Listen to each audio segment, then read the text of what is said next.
Hello friends, welcome back to my channel চেখে দেখো। আশা করি তোমরা সবাই ভগবানের আশীর্বাদে ভীষণ ভীষণ ভালো আছো। আমিও কিন্তু খুব ভালো আছি। আমি শতাব্দী চলে এসেছি আজকের মাটনের আবার একটা নতুন স্বাদের স্পাইসি রেসিপি তোমাদের সঙ্গে শেয়ার করার জন্য। মাটনের অনেক রেসিপি আগেই শেয়ার করে নিয়েছি। আজকের আবারও একেবারে নতুন একটা রেসিপি শেয়ার করতে চলেছি।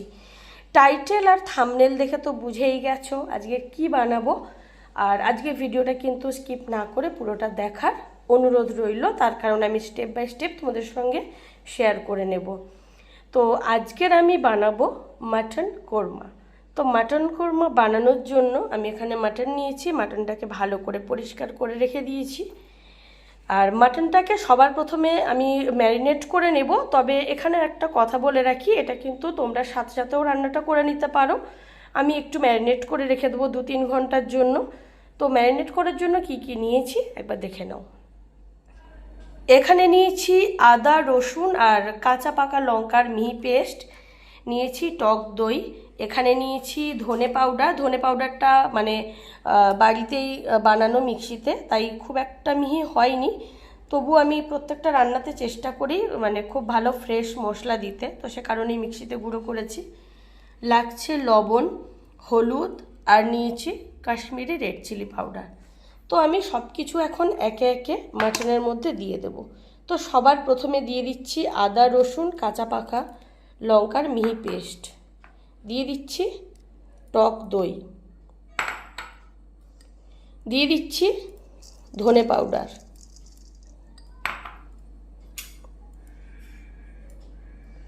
দিয়ে দিচ্ছি লবণ পরিমাণ মতো, দিয়ে দিচ্ছি হলুদের গুঁড়ো,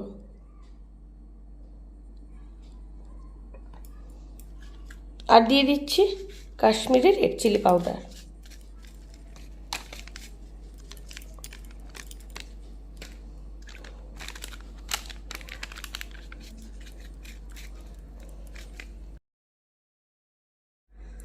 তো এখন মাটনটাকে খুব ভালো করে আমি সমস্ত মশলার সঙ্গে মাখিয়ে নেব।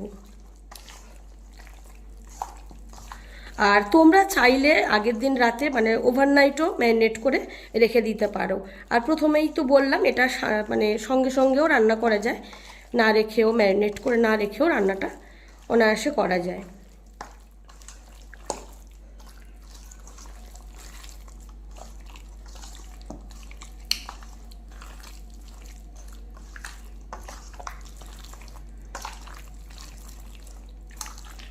এইভাবে খুব সুন্দর করে সব কিছুর সঙ্গে মাখিয়ে নিতে হবে।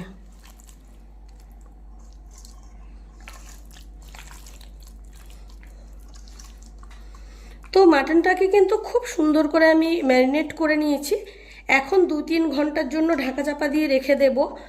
আর মাটন কোরমা বানানোর জন্য আর বাকি যা কিছু লাগবে সেগুলো এই সময়ের মধ্যে আমি রেডি করে নেব।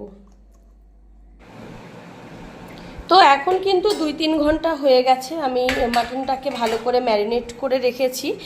আর এই অফ ক্যামেরাতে এই 2-3 ঘন্টার মধ্যে আমি আরও বেশ কয়েকবার আমি মাটনটাকে ভালো করে খুব সুন্দর করে নাড়াচাড়া করে দিয়েছি, যাতে মশলাটা খুব ভালো মতো মাটনের মধ্যে ঢোকে।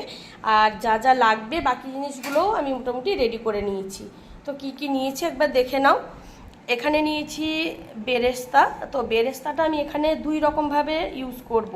এটা দেখতেই পাচ্ছ, এটা একেবারে গোল্ডেন ব্রাউন করে ভেজে সেটাকে গুঁড়ো করে নিয়েছি। আর এখানে নিয়েছি বেশ কিছু মশলা। তো এটা কখন লাগবে কিভাবে দেব সেটা তো তোমরা পরে ভিডিওটা দেখতে থাকলে জানতে পারবে।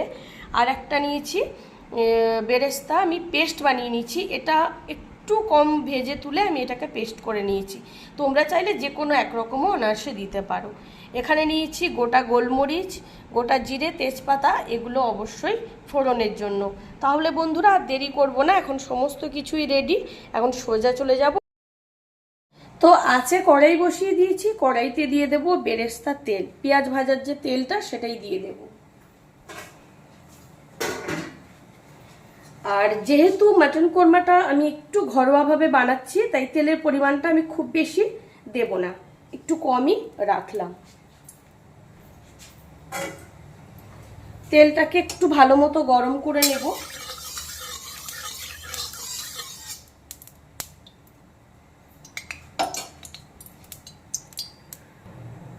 তো তেলটা কিন্তু গরম হয়ে গেছে, যেহেতু উষ্ণ গরম ছিল। তো এখন দিয়ে দিচ্ছি গোলমরিচ, গোটা জিরে আর তেজপাতা, এগুলো ফোড়ন।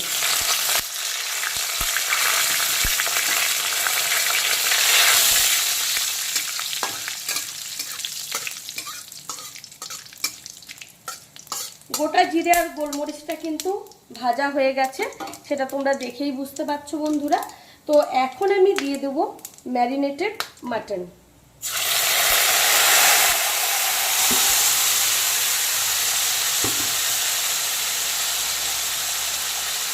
এখন বেশ কিছুক্ষণ আমি মাটনটাকে ভালো করে কষিয়ে নেব। আর মোটামুটি সমস্ত মশলা আমি যেহেতু দিয়ে দিয়েছি, তাই আলাদা করে এখন আর কিছু দেওয়ার নেই।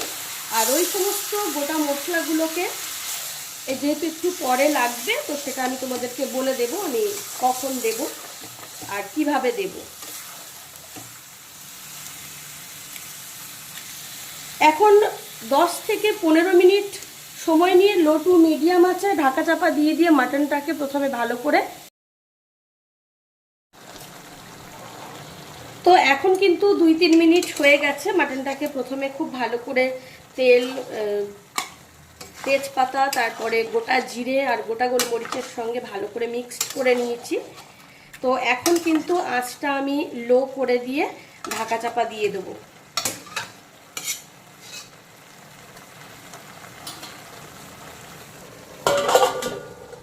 আঁচটা আমি এখন লো ফ্লেমে করে দিলাম। আর 2-3 মিনিট 4 মিনিট ছাড়া ছাড়া মাটনটাকে ভালো করে নাড়াচাড়া করে নেব। আর যতক্ষণে মাটনটা ঢাকা চাপা দিয়ে দিয়ে কষানো হচ্ছে, তার মাঝখানে আমি ওই যে গোটা মশলাগুলো রেখেছি সেগুলোকে হালকা করে গরম করে নেব। মানে ঠিক ভাজা হবে না, কিন্তু একটু গরম করে নিয়ে ওগুলো মিহি একটা পাউডার বানিয়ে নিচ্ছি। তো বন্ধুরা এখন কিন্তু প্রায় আমি 10 থেকে 15 মিনিট সময় নিয়ে ঢাকা চাপা দিয়ে লো টু মিডিয়াম আঁচে অল্টারনেট করে করে মাটনটাকে কষিয়ে নিয়েছি। আর যেহেতু মাটন কোরমা বানাচ্ছি, সেখানে জলের পরিমাণটা কিন্তু সেভাবে দেব না। আর দেখতেই পাচ্ছ যেহেতু লো আছে, বেশ কিছুক্ষণ মাটনটাকে রান্না করেছি, দইয়ের থেকে কিন্তু জলটা অলরেডি বেরিয়ে গেছে। আর ওদিকে আমার সমস্ত গোটা মশলা হালকা গরম করে আমি একটা মিহি পাউডারও বানিয়ে নিয়েছি।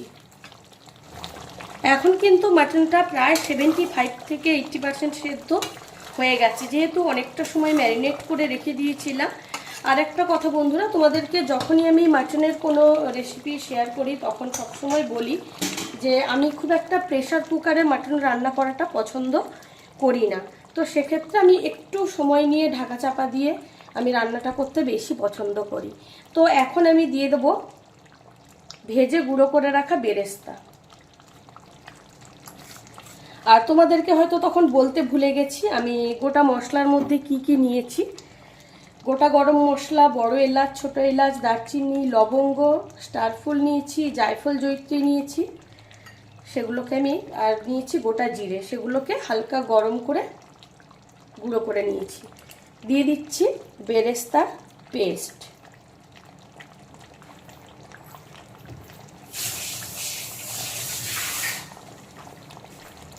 এখন এগুলো খুব ভালো করে বেরেস্তাগুলোকে মাটনের সঙ্গে মিক্স করে নেব। আর আঁচটাকে আমি এখন একটুখানি মিডিয়াম ফ্লেমে করে দিলাম। আর জল যদি দরকার হয় অবশ্যই দিতে হবে। আর যেহেতু আমি একেবারে লো আঁচে রান্নাটা করেছি, তো সে কারণে জলের পরিমাণটা কিন্তু মানে অনেকটা আপনা আপনি জলটা বেরিয়েছে, দইয়ের থেকে কিন্তু জলটা ছেড়ে দিয়েছে।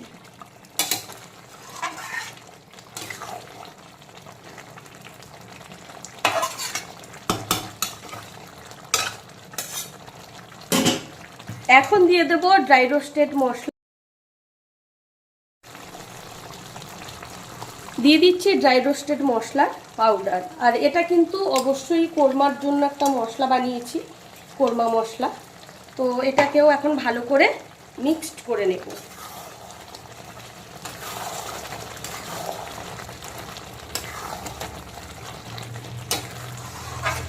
মাটনটা সেদ্ধ হতে কিন্তু বন্ধুরা খুব বেশি বাকি নেই, সেটা মাটনটা দেখে তোমরা বুঝতেই পারছো। এখন আমি এর মধ্যে দিয়ে দেবো সামান্য পরিমাণ জল, যাতে সমস্ত মশলাটা খুব ভালো মতো মিক্সড হয়ে যায় মাটনের সঙ্গে, আর মাটনের ফ্লেভারটাও যাতে খুব সুন্দরভাবে গ্রেভির সঙ্গে মিশে যায়। এখন আবারও বেশ কিছুক্ষণ ঢাকা চাপা দিয়ে দিয়ে মিডিয়াম টু হাই ফ্লেমে অল্টারনেট করে করে বাকি রান্নাটা আমি করে নেব।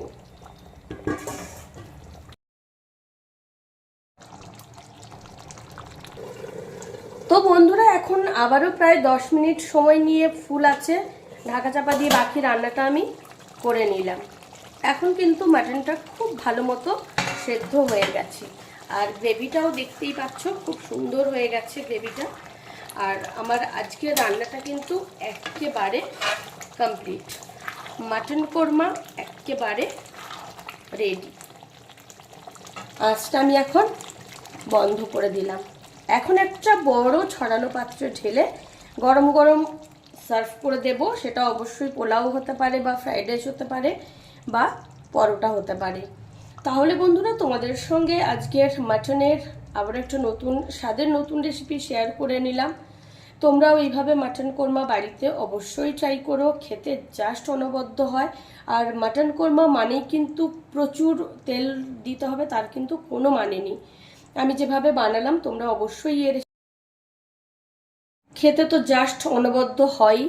আর আমার আজকের রেসিপি তোমাদের কেমন লাগলো সেটা কিন্তু কমেন্ট করে জানাতে একেবারেই ভুলো না। আমার আজকের রেসিপি যদি তোমাদের ভালো লেগে থাকে তাহলে অবশ্যই অবশ্যই লাইক কমেন্ট শেয়ার করো, চ্যানেলটিকে সাবস্ক্রাইব করে দিও। আরও অনেক অনেক ভালো ভালো নতুন নতুন রান্নার রেসিপি পেতে পাশে থাকা বেল আইকনটি অবশ্যই প্রেস করে দেবে, তাতে করে আমি যখনই কোনো নতুন রান্নার ভিডিও আপলোড করব সবার প্রথম তোমরা নোটিফিকেশান পাও। মাটনের আবারও কোনো নতুন স্বাদের নতুন রেসিপি নিশ্চয়ই খুব তাড়াতাড়ি তোমাদের সঙ্গে শেয়ার করে নেব। ভালো থেকো, সুস্থ থেকো, আজকের মতো বিদায়।